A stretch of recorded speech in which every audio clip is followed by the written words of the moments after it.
یہ کوئی معمولی بات نہیں ہے، یہ کوئی عام سا ذکر نہیں ہے، یہ کوئی روایتی وظیفہ نہیں ہے جو وقت گزرنے کے ساتھ اپنی اثر کھو دے، نہیں، یہ ایک ایسا خزانہ ہے جو خود اللہ تعالیٰ نے اپنے محبوب حبیب صلی اللہ علیہ وسلم کے ذریعے امت کو عطا کیا ہے۔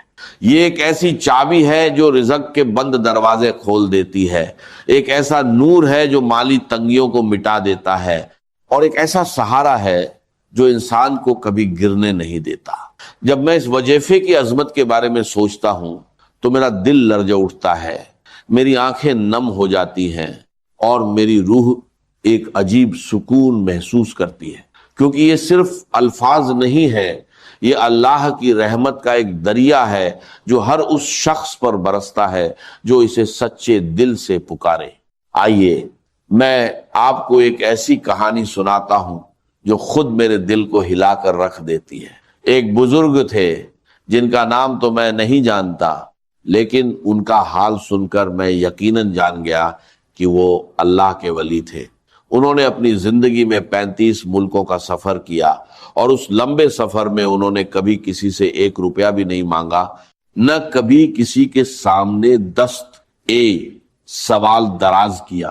جب کسی نے ان سے پوچھا، حضرت آپ نے اتنا وسیع سفر کیا، اتنی دور دراز کی منزلیں طے کیں، پھر بھی آپ کبھی کسی کے محتاج نہیں ہوئے، یہ کیسے ممکن ہے؟ تو وہ بزرگ مسکرائے، ان کی آنکھوں میں ایک خاص چمک تھی، اور انہوں نے اطمینان کے ساتھ کہا، بیٹا میں ایک وظیفہ پڑھتا ہوں، اور اس وظیفے کی برکت سے اللہ تعالیٰ نے مجھے اس قدر نواز دیا ہے کہ مجھے کبھی کسی کی طرف دیکھنے کی ضرورت نہیں پڑی۔ یہ سن کر میرے اندر ایک عجیب سی لہر دوڑ گئی، میرا دل بیقرار ہو گیا، اور میں نے سوچا، یا اللہ، یہ کون سا وظیفہ ہے جو اتنا طاقتور ہے کہ ایک انسان 35 ملکوں کا سفر کرتا ہے اور اسے کبھی کسی کا سوال نہیں کرنا پڑتا؟ میں نے فوراً ان سے اس وظیفے کے بارے میں پوچھا، اور پھر انہوں نے مجھے ایک ایسی کہانی سنائی جس نے میری زندگی کا رخ بدل دیا۔ انہوں نے بتایا کہ جب وہ مدینہ منورہ میں تعلیم حاصل کر رہے تھے، جو کہ خود نبی کریم صلی اللہ علیہ وسلم کا شہر ہے، جہاں ہر ذرہ آپ کی محبت سے معمور ہے، تو ان کے شیخر نے ان کی تعلیم مکمل ہونے پر ایک خاص موقع پر انہیں بلایا۔ وہ دن بہت خاص تھا جب انہوں نے اپنی علمی منزلیں طے کر لی تھیں، اور اب وہ ایک عالم کی حیثیت سے لوگوں کی رہنمائی کرنے والے تھے۔ شیخر نے انہیں ایک سادی سی ڈائری دی، ایک سادہ سا قلم دیا، اور پھر بڑی محبت اور شفقت کے ساتھ کہا، بیٹا میرے قریب آؤ، میری بات غور سے سنو، اور جو میں کہہ رہا ہوں اسے لکھ لو۔ یہ کوئی معمولی بات نہیں ہے، یہ ایک خزانہ ہے جو تمہیں کبھی غریب نہیں ہونے دے گا۔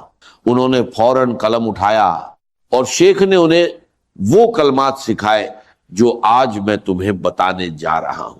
شیخ نے انہیں پختہ تاکید کی، بیٹا اس وظیفے کو ہمیشہ پابندی کے ساتھ پڑھنا اور یاد رکھنا، اللہ تعالیٰ تمہیں کبھی کسی کا محتاج نہیں بنائے گا، چاہے دنیا تمہاری مخالفت کرے، چاہے حالات تمہارے خلاف ہوں، لیکن یہ وظیفہ تمہارا سہارا ہے، یہ تمہاری ڈھال ہے، یہ تمہاری طاقت ہے۔ اور پھر شیخر نے ایک بات کہی جو انہوں نے کبھی نہیں بھولی، اور جو آج بھی میرے دل کو چھوتی ہے۔ شیخر نے فرمایا، بیٹا یہ وظیفہ بڑا زبردست ہے، بڑا مؤثر ہے، لیکن اسے بے طلب لوگوں کو مت بتانا، اسے صرف اس شخص کو بتانا جو اس کی قدر کرے، جو اسے اپنے دل سے چاہے، جو اس پر یقین رکھتا ہو، اور جو اسے اپنی زندگی کا حصہ بنانے کا عزم رکھتا ہو، کیونکہ یہ ایک امانت ہے، اور امانت ہر کسی کو نہیں سونپی جاتی۔ یہ سن کر مجھے بہت گہرا اثر ہوا، کیونکہ یہ بات ظاہر کرتی ہے کہ یہ وظیفہ کوئی کھلونا نہیں ہے، یہ اللہ کا ایک خاص تحفہ ہے جس کی قدر کرنی چاہیے۔ پھر جب وہ بزرگ اپنے وطن واپس آئے تو ان کے پاس لوگ آنے لگے، اور ہر کوئی اپنی مالی پریشانیوں کا ذکر کرتا۔ کوئی کہتا، مولانا میرے کاروبار میں برکت نہیں ہے، میں دن رات محنت کرتا ہوں لیکن نفع نہیں ہوتا۔ کوئی کہتا، مولانا میری تنخواہ بہت کم ہے، میرے بچے بھوکے ہیں، میں کیا کروں؟ کوئی کہتا، مولانا میرے اوپر قرض کا پہاڑ ہے، میں اس سے نکلنے کا راستہ نہیں پا رہا۔ اور وہ بزرگ ہر ایک کو مسکرا کر یہی وظیفہ بتاتے اور اللہ تعالیٰ کی رحمت ایسی برستی کہ لوگ حیران رہ جاتے، ان کے کاروبار میں برکت آتی، ان کی تنخواہیں بڑھ جاتی، ان کے قرض ادا ہو جاتے اور ان کی زندگیاں بدل جاتی۔ یہ کوئی جادو نہیں تھا، یہ اللہ کی سنت تھی، اور یہ ان لوگوں کا یقین تھا جس نے انہیں کامیاب بنایا۔ میں نے خود بہت سے اللہ والوں کو دیکھا ہے، وہ لوگ جن کی زندگیاں اللہ کی محبت میں ڈوبی ہوئی تھیں اور وہ سب یہی وظیفہ پڑھتے تھے۔ میں نے ایک بار ایک بزرگ کو دیکھا، وہ اپنے کمرے میں بیٹھے تھے اور ان کی زبان پر مسلسل یہی کلمات جاری تھے، اور ان کے چہرے پر ایک نور تھا جو دیکھنے والوں کو حیران کر دیتا تھا۔ میں نے ان سے پوچھا، حضرت آپ کو اتنا سکون کیسے ملا ہے؟ تو انہوں نے کہا، بیٹا یہ اس وظیفے کی برکت ہے، جب میں اسے پڑھتا ہوں تو مجھے ایسا لگتا ہے جیسے اللہ مجھ سے بات کر رہا ہے، مجھے اپنی رحمت میں ڈھانپ رہا ہے اور مجھے اپنی نعمتوں سے نواز رہا ہے۔ پھر ایک اور واقعہ جو میرے دل کو آج بھی ہلا دیتا ہے وہ نوساری کا ہے۔ میں ایک بار نوساری گیا اور وہاں ایک سید صاحب سے ملاقات ہوئی جو بہت ہی پریشان نظر آ رہے تھے۔ انہوں نے مجھے پہچان لیا اور کہنے لگے، مولانا کچھ مہینے پہلے آپ میرے گھر تشریف لائے تھے اور آپ نے مجھے ایک وظیفہ بتایا تھا۔ میں نے آپ کو اپنی مالی پریشانی بتائی تھی اور آپ نے یہی وظیفہ بتایا تھا، لیکن مولانا مجھے بتائیے، میں نے اسے 2 دن پہلے شروع کیا ہے اور میرے اندر ایک عجیب امید پیدا ہوئی ہے۔ میں نے حیران ہو کر کہا، یار مجھے تو 3-4 مہینے ہو گئے ہیں جب میں نے تمہیں یہ وظیفہ بتایا تھا اور تم نے 2 دن پہلے شروع کیا ہے، یہ کیا معاملہ ہے؟ تو وہ بولے، مولانا آپ کو شاید معلوم نہیں، لیکن جب آپ میرے گھر تشریف لائے تھے تو آپ پردے کے پیچھے بیٹھ کر یہ وظیفہ بتا رہے تھے اور میری بیوی اس پردے کے پیچھے سے سب کچھ سن رہی تھی۔ اللہ کی شان دیکھے، اس نے سنتے ہی اسے پڑھنا شروع کر دیا اور پابندی کے ساتھ پڑھا، اور ابھی اس کے 3 لاکھ روپے آ رہے ہیں، اور وہ مسئلہ جو ہماری زمین کے بارے میں تھا، جو کبھی حل ہونے کا نام نہیں لیتا تھا، وہ حل ہو گیا ہے۔ یہ سن کر میری آنکھیں پھٹ گئیں، میرے رونگٹے کھڑے ہو گئے، اور میں نے سوچا، اللہ اکبر، یہ کیا کرامات ہے۔ میں نے ان سے پوچھا، 3 لاکھ روپے کہاں سے آ رہے ہیں؟ تو انہوں نے بتایا وہ میراث سے آ رہے ہیں، لیکن مولانا اصل بات یہ ہے کہ ہم نا امید ہو چکے تھے، ہمیں یقین نہیں تھا کہ یہ مسئلہ کبھی حل ہوگا، لیکن میری بیوی نے یقین کے ساتھ اسے پڑھا اور اللہ نے ہمارے گھر کو اپنی رحمت سے نواز دیا۔ اب میں نے بھی 2 دن سے اسے شروع کر دیا ہے اور مجھے یقین ہے کہ اللہ میری بھی مدد کرے گا۔ یہ سن کر میرا دل پگھل گیا، اور میں نے سوچا کہ اگر ایک عورت اپنے گھر کی 4 دیواری میں بیٹھ کر اتنا یقین رکھتی ہے تو پھر ہم مردوں کو کیوں شک کرنا چاہیے؟ کیوں ہم اس وظیفے پر یقین نہیں کرتے؟ یہ کرتے کہ کیوں ہم اسے معمولی سمجھتے ہیں؟ پھر مجھے ایک اور واقعہ یاد آیا جو اس سے بھی زیادہ حیران کن تھا۔ نوساری میں ایک بہت بڑا مالدار شخص تھا، اس کی دولت کا کوئی حساب نہیں تھا، اس کے پاس زمینیں تھیں، جائیدادیں تھیں، کاروبار تھا، لیکن اس کے ہاتھ میں نقدی نہیں تھی۔ وہ بظاہر امیر تھا، لیکن حقیقت میں اسے پیسوں کی شدید ضرورت تھی، کیونکہ اس کا سارا سرمایہ یہ وظیفہ نبی صلی اللہ علیہ وسلم کا بتایا ہے، جو یقین سے پڑھے اللہ اسے کبھی محتاج نہ بنائے۔ یہ وظیفہ کوئی معمولی چیز نہیں ہے، یہ خود پیارے نبی صلی اللہ علیہ وسلم کا بتایا ہوا ہے۔ یہ رزق کی برکت کا خزانہ ہے، جو اسے یقین کے ساتھ پڑھے گا اللہ اسے کبھی کسی کا محتاج نہیں بنائے گا، نہ کبھی اسے کسی کے سامنے ہاتھ پھیلانے کی ضرورت ہوگی۔ ایک بزرگ نے 35 ملکوں کا سفر کیا اور اس پورے سفر میں کبھی کسی سے 1 روپیہ بھی نہیں مانگا۔ جب پوچھا گیا تو بولے، یہ سب اس وظیفے کی برکت ہے جو میں روز پڑھتا ہوں۔ شیخ کا کہنا ہے کہ جس نے بھی اس وظیفے کو یقین کے ساتھ پڑھا وہ کامیاب ہوا، اس کی زندگی بدل گئی، اس کے رزق میں برکت آئی، اور جس نے بغیر یقین کے پڑھا، صرف تجربے کے طور پر پڑھا، تو وہ وہی کا وہی رہا، اس کی حالت میں کوئی فرق نہیں آیا۔ ایک مالدار شخص کو میں نے یہ وظیفہ بتایا، وہ بہت پریشان تھا کہ ہاتھ میں نقدی نہیں ہے،